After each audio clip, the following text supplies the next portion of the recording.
Happy Sunday. Sunday special menu পুঁই শাক কুমড়ো চিংড়ি দিয়ে। পুঁই শাক কুমড়ো চিংড়ি দিয়ে করার জন্যে বাজার থেকে চিংড়ি আনা হয়েছে। চিংড়িটাকে বেছে ধুয়ে নিই। পুঁই শাক চিংড়ির জন্য কড়াই তেল দিয়েছি, বড়ি ভেজে নেব।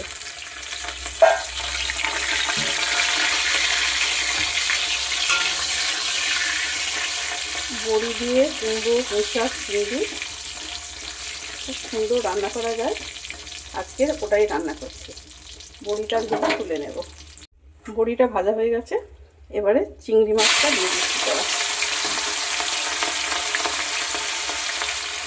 চিংড়ি মাছ বেছে ধুয়ে নুন হলুদ মাখিয়ে রেখে দিয়েছিলাম। এবার চিংড়িটাকে ভালো করে ভেজে নিই। আর এদিকে দেখো বড়িটা ভাজা হয়ে গেছে, পেঁয়াজ কুচিয়ে নিয়েছি, আলু আর কুমড়ো কেটে দিয়েছি। চিংড়িটা ভাজা হোক। চিংড়িগুলো ভাজা হয়ে গেছে, এবারে থালায় তুলে নিই।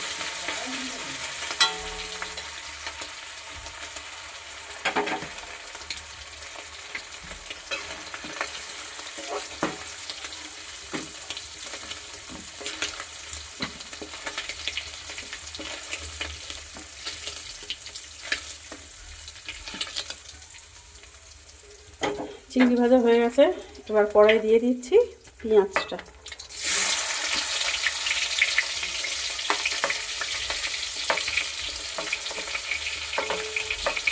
এর সাথে দিয়ে দেব কুমড়ো আর আলুটা।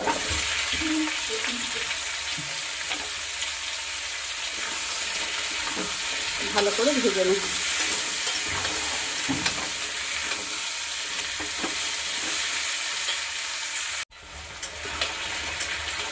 আলু আর কুমড়োটা খুব সুন্দর করে ভাজা হয়ে গেছে।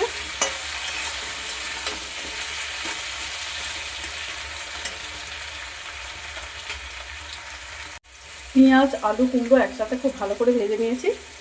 এবার এর মধ্যে পুঁই শাকটা তুলে দিচ্ছি। শাকটা অনেকটা কমে যাবে, নেড়ে ছেড়ে দিতে হবে।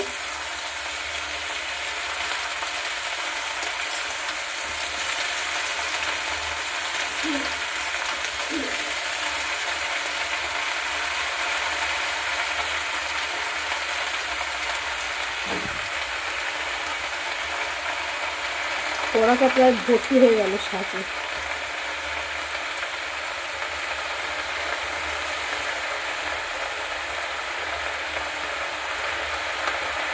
এর মধ্যে প্রথমে একটু অল্প করে নুন দিয়ে দিতে হবে। অল্প করে শুধু নুন দিয়ে দিলাম, শাকটা একটু কমে আসবে।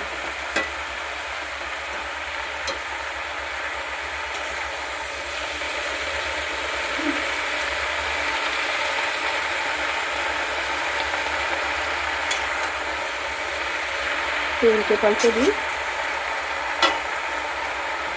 দেখো এখনই কত কমে গেল। এবার এটা চাপা দিয়ে দেবো। পুঁই শাকটা কমে কতটুকু হয়ে গেছে, এর মধ্যে দিয়ে দেবো পরিমাণ মতো হলুদ আর লঙ্কা গুঁড়ো। নুন তো এর আগেই দিয়েছিলাম, আর নুন দেবো না এখন। শাকটা তো অনেকটাই কমে গেছে। একে উল্টে পাল্টে নেড়ে চেড়ে চাপা দিয়ে দেবো। শাকটা সিদ্ধ হবে। আর পুঁই শাকে এত জল বের হচ্ছে, এতে তো বোধহয় আর জল দিতে লাগবে না। এখন জলটা শুকিয়ে যাক। মশলা দিয়ে দিয়েছি, এবারেতে একটু আদা জিরে বেটে দেবো। কিছুক্ষণ চাপা দিয়ে রাখি। পুঁই শাকে প্রচুর জল বেরিয়েছে, এটা আর জল দেবো না। উল্টে পাল্টে দিয়ে আর শাকটা কমে কতটুকু হয়ে গেল। সিদ্ধ হোক।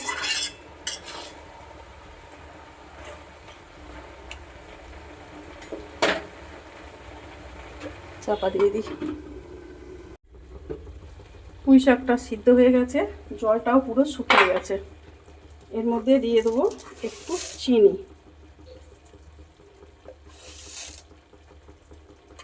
আর ভেজে রাখা চিংড়ি আর বড়ি